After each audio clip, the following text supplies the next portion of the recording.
আসসালামু আলাইকুম প্রিয় নবম ও দশম শ্রেণীর শিক্ষার্থীরা, আশা করি তোমরা সবাই ভালো আছো। আজকে পর্বে আমরা 11.2 এর 13 থেকে শুরু করে 15 পর্যন্ত এই তিনটি অঙ্ক সমাধান করা শিখব। গত পর্বে আমরা 10 থেকে 12 পর্যন্ত এই তিনটি অঙ্ক সমাধান করা শিখেছি।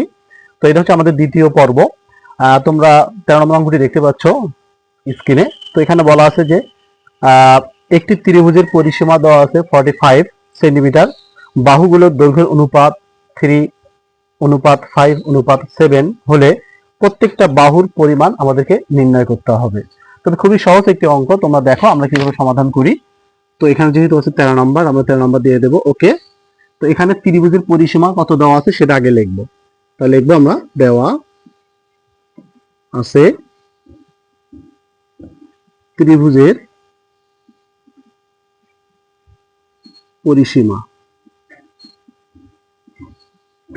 এখানে ত্রিভুজের পরিসীমা দেওয়া আছে 45 সেন্টিমিটার। তাহলে এখানে পরিসীমা দেওয়া আছে এবং বাহুগুলোর অনুপাত দেওয়া আছে। ত্রিভুজের বাহুগুলোর অনুপাত আমরা অনুপাতগুলো লিখবো আগে। ওকে, তাহলে অনুপাত, তো এখানে আছে 3:5:7। এখন আমাদের প্রত্যেকটা বাহুর দৈর্ঘ্য কত আমাদেরকে সেটা বের করতে হবে। তো এখন যদি আমরা এটাকে মনে করি বা ধরে নেই যে এখানে প্রথম বাহুর দৈর্ঘ্য আমরা 3 এর সঙ্গে কি করলাম, x গুণন করে দিলাম, x 3x সেন্টিমিটার। এরপর হচ্ছে দ্বিতীয় বাহুর দৈর্ঘ্য, এখানে আছে 5x সেন্টিমিটার। তৃতীয় যে বাহু রয়েছে এর বাহুর দৈর্ঘ্য হবে 7 সেন্টিমিটার। তাহলে আমরা জানি ত্রিভুজের পরিসীমা হচ্ছে তিনটা বাহুর যোগফল। তাহলে অতএব আমরা লিখতে পারি, প্রশ্ন মতে লিখি ডাইরেক্ট, আমরা প্রশ্ন মতে লিখবো। ওকে, প্রশ্ন মতে তাহলে আমরা ত্রিভুজের পরিসীমা সূত্র আমরা তিনটা বাহুর যোগফল লিখবো। তাহলে এখানে আছে 3x, এরপর plus 5x plus 7x equal to কত, 45। তো এটাকে যদি আমরা এখন যোগ করে দেই তাহলে এখানে কত হচ্ছে, তাহলে এখানে হচ্ছে 15x। তাহলে 15x ইকুয়াল টু 45। তাহলে অতএব x ইকুয়াল টু 45 কে আমরা ভাগ করব কি দ্বারা, 15 দ্বারা। তাহলে আসবে কত, 3। তাহলে আমরা x এর ভ্যালু পাইলাম কত, 3। এখন আমরা আমাদের প্রথম এবং দ্বিতীয় তৃতীয় বাহুর দৈর্ঘ্য আমরা বের করতে পারবো। তাহলে অতএব লিখতে পারি প্রথম বাহুর দৈর্ঘ্য, তো এখানে যেহেতু আমরা 3x পাইছি, তাহলে 3 ইন্টু x এর মান হচ্ছে 3, তাহলে হবে 9 সেন্টিমিটার। এইভাবে আমরা লিখবো দ্বিতীয় বাহুর দৈর্ঘ্য। তাহলে এখানে আছে 5x, তাহলে এখানে 5 ইন্টু 3, 3×5=15 সেন্টিমিটার। এরপর তৃতীয় বাহুর দৈর্ঘ্য আমরা লিখতে পারি এখানে 7 ইন্টু 3, তাহলে হবে 3×7=21 সেন্টিমিটার। এটি হচ্ছে আমাদের এই প্রশ্নের সঠিক অ্যান্সার। আশা করি বুঝতে পারছো। এটা আরেকটা নিয়ম আছে, তোমরা এই নিয়মটা ফলো করো, খুবই সহজ। তো এখন আমরা যে 14 নম্বর অঙ্কটি রয়েছে, 14 নম্বর অঙ্কটি সমাধান করব। 14 নম্বর অঙ্কে বলা আছে, তোমরা স্ক্রিনে দেখতে পাচ্ছ যে এখানে বলা আছে যে দুটি সংখ্যার অনুপাত 5:7, এদের গসাগু দেওয়া আছে 4 হলে সংখ্যা দুটির লসাগু কত।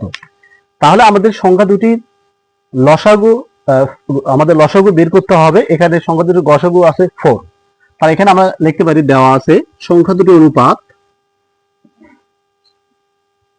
সংখ্যা দুইটির অনুপাত হচ্ছে এখানে 5 অনুপাত কত, 7। তো এখানে 5 অনুপাত কত আছে, 7 রয়েছে। ওকে, তাহলে এখানে আমরা যদি বলি যে এই সংখ্যা দুটির গসাগু কত, তাহলে গসাগু আছে কত, এখানে আমরা 4 লিখতে পারি। তাহলে এখানে আমরা যদি ধরি যে প্রথম সংখ্যা আমরা ধরে নিলাম এখানে হচ্ছে 5x। এরপর আমরা লিখতে পারি দ্বিতীয় সংখ্যাটি হবে 7x। তাহলে সংখ্যা দুটির লসাগু কত হবে, তাহলে বলতে পারি সংখ্যা দুইটির লসাগু 5 7 কত 35, অর্থাৎ আমরা লিখতে পারি এখানে 35x। তাহলে যেহেতু এখানে গসাগু রয়েছে তাহলে আমরা লিখতে পারি প্রশ্ন মতে অর্থাৎ এই যে 5x আর 7x এর লসাগু যদি 35x হয় তাহলে গসাগু কিন্তু x, গসাগু কি x। তাহলে আমরা বলতে পারি x ইকুয়াল টু কত 4, কারণ এখানে এই দুটো সংখ্যার লসাগু যদি 35x হয় তাহলে গসাগু হবে x দুটো সংখ্যার। তাহলে আমরা x ইকুয়াল টু 4 লিখতে পারি। তো x ইকুয়াল টু কি লিখবো 4 লিখবো, ঠিক আছে। তাহলে কিন্তু আমাদের অঙ্ক শেষ। তো আমাদের কি বলছে দুটি সংখ্যা লসাগু চাই। তাহলে অতএব সংখ্যা দুটির লসাগু, সংখ্যা দুটি আমরা লসাগু লিখবো, ওকে। লসাগু কত এখানে 35 ইন্টু x এর মান কত 4, তাহলে হবে কত 140। এটি হচ্ছে আমাদের এই 14 নম্বর প্রশ্নের সঠিক অ্যান্সার। তো এই অঙ্কটি ম্যাক্সিমাম ক্ষেত্রে আমাদের দেখবা এমসিকিউতে চলে আসে, নৈবেত্তিকে চলে আসে। যদি নৈবেত্তিকে আসে তোমরা ফার্স্ট হবে কি করবা, জাস্ট এই যে অনুপাতগুলো গুণন করবা, 5 সাথে কত 35, এর সাথে 4 কি করবা গুণন করে দিবা। এই যদি তুমি 4 গুণন করে দাও তাহলে 140 চলে আসবে। তোমরা এইভাবে এমসিকিউতে শর্টকাট নিয়মে অঙ্কটি সমাধান করতে পারো। এখন আমরা 15 নম্বর অঙ্কটি সমাধান করব। 15 নম্বর অঙ্কে বলা আছে যে ক্রিকেট খেলায় সাকিব, মুশফিক ও মাশরাফি 171 রান করলো। সাকিব ও মুশফিক ও মাশরাফি রানের অনুপাত হচ্ছে 3:2, তাহলে কে কত রান করবে? তো যেহেতু এখানে খেলা রয়েছে জন সাকিব, মুশফিকুর আর হচ্ছে মাশরাফি, তো এই তিনজনের অনুপাত কিন্তু সেম। তোমরা দেখো প্রথমে যে সাকিব এবং মুশফিকের অনুপাত, রানের অনুপাত আছে 3:2, ঠিক আছে। কত অনুপাত 3:2। এরপর আবার মুশফিকুর ও মাশরাফির রানের অনুপাতও 3:2। তো প্রথমে আমরা যে কথাটা লিখবো তোমরা দেখো, তো এখানে আমরা প্রথমে লিখবো সাকিব অনুপাত মুশফিকুর,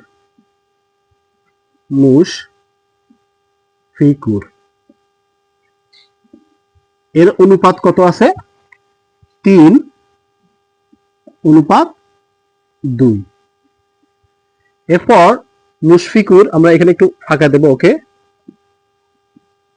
মুশফিকুর অনুপাত মাশরাফি, এর অনুপাত আছে সেম একই, অর্থাৎ 3:2। তাহলে এখানে তোমরা দেখো মুশফিকের অনুপাত এখানে আছে 3 আর এখানে মুশফিকের অনুপাত আছে কত 2। আমাদের কিন্তু মিলাতে হবে, অর্থাৎ মুশফিকের অনুপাত যেন একই হয় সেটা আমাকে দেখতে হবে।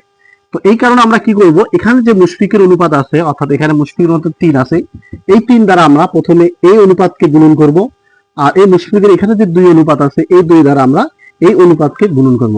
এরপর গুণন করার পর যেটা হবে সেটা হবে আমাদের সাকিব, মুশফিক এবং মাশরাফির অনুপাত, ঠিক আছে।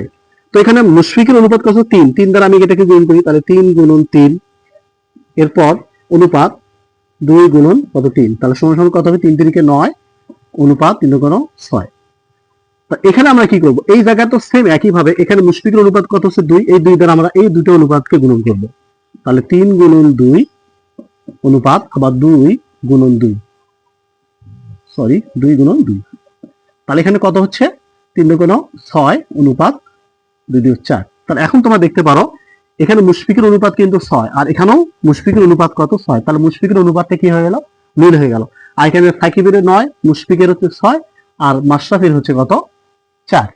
তো এখানে আমরা লিখতে পারি তাহলে অতএব সাকিব অনুপাত মুশফিক অনুপাত মাশরাফি, এদের তাহলে সাকিবের অনুপাত হচ্ছে 9, এরপর মুশির হচ্ছে 6 আর মাশরাফি হচ্ছে কত 4। তবে পরবর্তীতে হয়তো সামনে বসে কিন্তু সাকিবের নামটা নাও থাকতে পারে, কারণ এখানে সাকিব মাশরাফি এই দুজন কিন্তু আর বর্তমান খেলে না। তো এদের নামের পরিবর্তে হয়তো কোনো নাম অবশ্যই ইনক্লুড হবে, তোমরা অবশ্যই এটা খেয়াল রাখবা। অর্থাৎ যেটাই হোক নাম যতই চেঞ্জ হোক না কেন, মানে অঙ্ক তো কথা একই থাকবে। তো এখানে কোনো ঘাবড়াবার কোনো কারণ নেই। তোমরা সেম একইভাবে একই প্রসেসে অঙ্কটা সমাধান করবা। আর কেন সাকিব এবং মাশরাফি থাকবে না সেটা তোমরা অনেকেই ভালো মতো জানোই।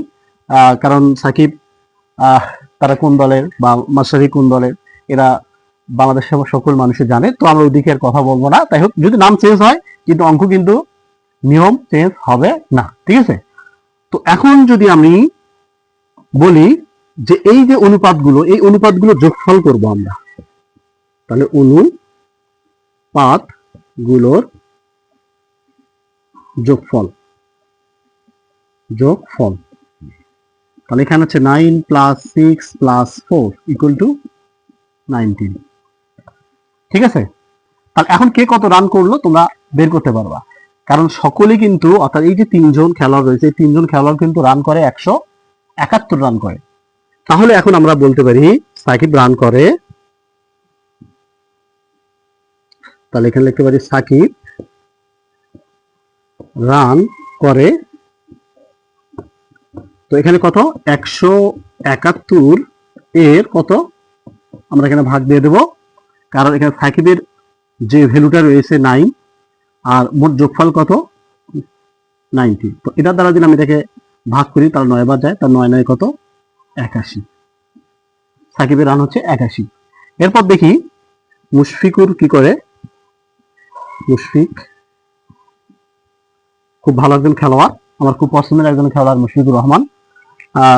সবসময় আমার খেলা মুশফিকের খেলাটা মানে খুব ভালো লাগে। এরপর এখন বর্তমান অনেকে আসতেছে, এদের খেলা অনেক সুন্দর, তো আশা করি তারা সামনে আরো ভালো করবে। তো মুশফিক রান করবে কত, তাহলে 171 এর, আর মুশফিকের হচ্ছে ভ্যালু হচ্ছে 6 আর এখানে আছে মোট যোগফল 9। তাহলে আমি যদি ভাগ করে দিই তাহলে হবে 9 6 9 কত 54, মোটামুটি খুব ভালো রান, ঠিক আছে? এরপর মাশরাফি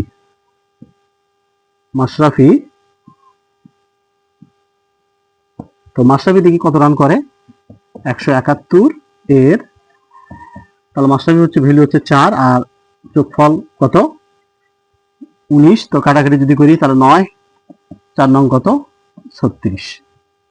তো এটা হচ্ছে আমাদের প্রশ্নের সঠিক অ্যান্সার, অর্থাৎ সাকিব 81, মুশফিকুর রহমান রান করে 54 আর মাশরাফি অর্থাৎ 36 রান করে। তো আশা করি অঙ্ক তোমরা বুঝতে পারছো। তোমরা এইভাবে অঙ্কটি সমাধান করবা, আর এভাবে অঙ্ক করলে তোমরা কখনো ভুলবা না। আর এই অধ্যায় অঙ্কগুলো খুবই সহজ, আর আমিও চেষ্টা করব এই অঙ্কগুলো আরো সহজভাবে তোমাদের সামনে উপস্থাপন করে, যাতে তোমরা 100% কমন পাও। আর যদি তোমাদের এই ভিডিওর মাধ্যমে কোনো উপকার হয়ে থাকে অবশ্যই আমার চ্যানেলটাকে সাবস্ক্রাইব করবা, আর ফেসবুক পেজে দেখে থাকলে অবশ্যই এটা শেয়ার করতে তোমরা ভুলবা না, অবশ্যই ফলো করে রাখবা। সকলকে ধন্যবাদ, ভালো থাকো, সুস্থ থাকো, আল্লাহ হাফেজ।